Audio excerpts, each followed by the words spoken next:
আলাইকুম এভরিওয়ান, কেমন আছেন সবাই? আমার মাটির রান্নাঘরে আপনাদের স্বাগত। আজকে চলে এসেছি রান্নার ভিডিও নিয়ে। তো আসলে কিছুদিন আমি 2 দিন হলো আমি ভিডিও দিতে পারিনি। তারপরও আমি চেষ্টা করেছি ভিডিও দেওয়ার। তো চলুন যাওয়া যাক আমার মাটির চুলার রান্নার ভিডিও দেখার জন্য। তো দেখতেই পাচ্ছেন মাটির চুলাতে যেভাবে আমি রান্না চড়াই এবং আগুন ধরাই। তবে এই দৃশ্যটা কিন্তু আসলে বাস্তবে যতটা ভালো লাগে তার চাইতে ক্যামেরাবন্দিতে কিন্তু অনেক সুন্দর লাগছে।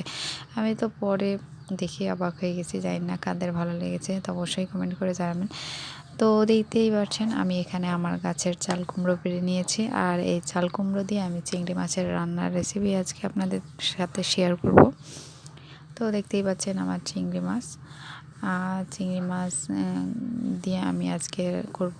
তো আমি যেহেতু চুলাপাড়ে বসছি এই জন্য পেঁয়াজ কাটা হয়নি, আমি সব কিছু রেডি করে বসিনি, আমি প্রায় কিন্তু রেডি করে বসি। তো আজকে পেঁয়াজটা কেটে নিব, দিয়ে তেলে দিয়ে দিব। তো এই সাইডে দেখতে পাচ্ছেন আমার খড়িগুলো, যে খড়িগুলো দিয়ে আমি প্রতিনিয়ত রান্না করি। তো আমার মনে হয় প্রত্যেকটা আপুই হয়তো বা মাটির চুলায় রান্না করতে গিয়ে এসব নিয়েই বসে। তো আজকে দেখতে পাচ্ছেন আদা বেটে রেখেছি, আদা এবং জিরা বাটা আমার আছে। তো রান্নাঘরের কিছু অংশ আমি আপনাদের দেখিয়ে দিলাম। তো এইভাবে আমি ভাত তরকারি সব রান্না করি। তো বিশেষ ক্ষেত্রে জানি না, অনেক আপুই আছে মাঝে মধ্যে মনে হয় যে ভিডিওটা হয়তো ভালো হলো না বা ভিডিওটা খারাপ হলো, আবার মনে হয় যে না ছাড়লেও নয়, ভিডিওটা দেওয়াই লাগে। এই জন্য মাঝে মধ্যে চেষ্টা করি আপনাদের দেওয়ার জন্য। তো অনেক আপুই হয়তো বা অনেক প্রশ্ন করে না, জানি না আমার ভিডিও হয়তো বা কয়েকজন দেখেন। তো আমি এই সাইডে রান্না বসিয়ে দিয়েছি, পেঁয়াজগুলো ভেজে নিয়েছি, এর মধ্যে দিয়ে দিলাম চিংড়ি মাছ, লবণ, আদা বাটা, জিরা বাটা, 1 চামচ হলুদ গুঁড়ো, 1 চা চামচ মরিচ গুঁড়ো। তো এভাবে আমি চিংড়ি মাছটা কষিয়ে নিয়ে ভেজে নেব। তারপর আমি কুমড়োগুলো কিন্তু দিয়ে দিব। আমি প্রতিনিয়ত এইভাবে রান্না করি, আর আমার ভালো লাগে রান্নার ভিডিও আপনাদের সাথে শেয়ার করতে।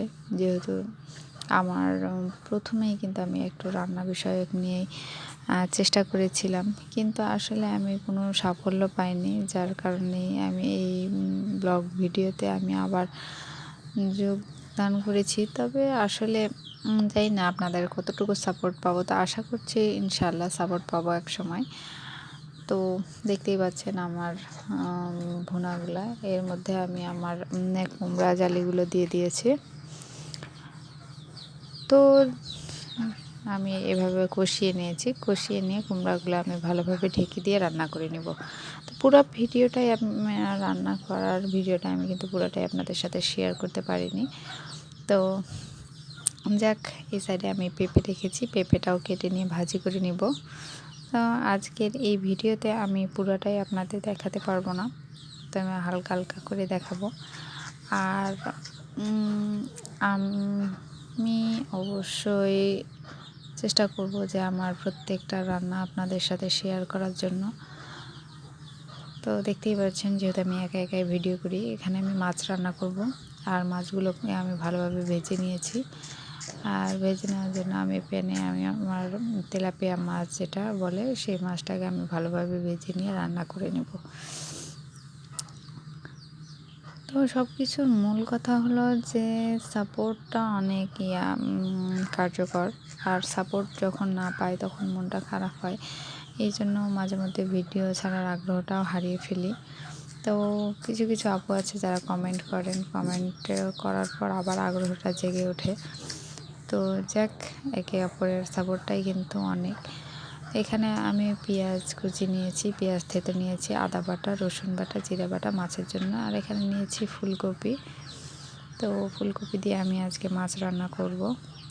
আর মাছ রান্না করার পর আমি এখানে দেখতেই পাচ্ছেন একটা টমেটো নিয়েছি, আর টমেটোর কালারটা কিন্তু অনেক সুন্দর, আমাকে কিন্তু খুব ভালো লেগেছিল। রান্নার ক্ষেত্রে কিন্তু দিতে আমি রাজি হচ্ছিলাম না, পরে কিন্তু সেই রান্নাতে তো টমেটো দিতেই হবে। তো রান্নাতে আমি টমেটো দিয়ে মাছটা রান্না করেছি। তো সরি আপু, আপনাদের রান্নার ভিডিওটা দেখাতে পারিনি। তো একটা মজার ভিডিও আপনাদের দেখাই। এখানে আমার বাড়ির ছাদের উপরে কিন্তু আমার এখানে ঘুঘুতে বাচ্চা দিয়েছে। তো তো মাশাআল্লাহ বাচ্চাগুলো অনেক সুন্দর হয়েছে।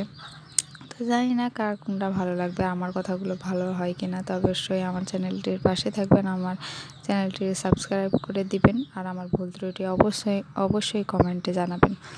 তো ভালো থাকবেন আপুরা, আর আমার জন্য দোয়া রাখবেন, আর অবশ্যই আমার পাশে থাকবেন।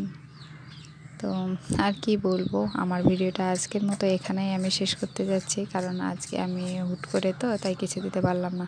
তো ভালো থাকবেন, ধন্যবাদ সবাইকে, আসসালামু আলাইকুম।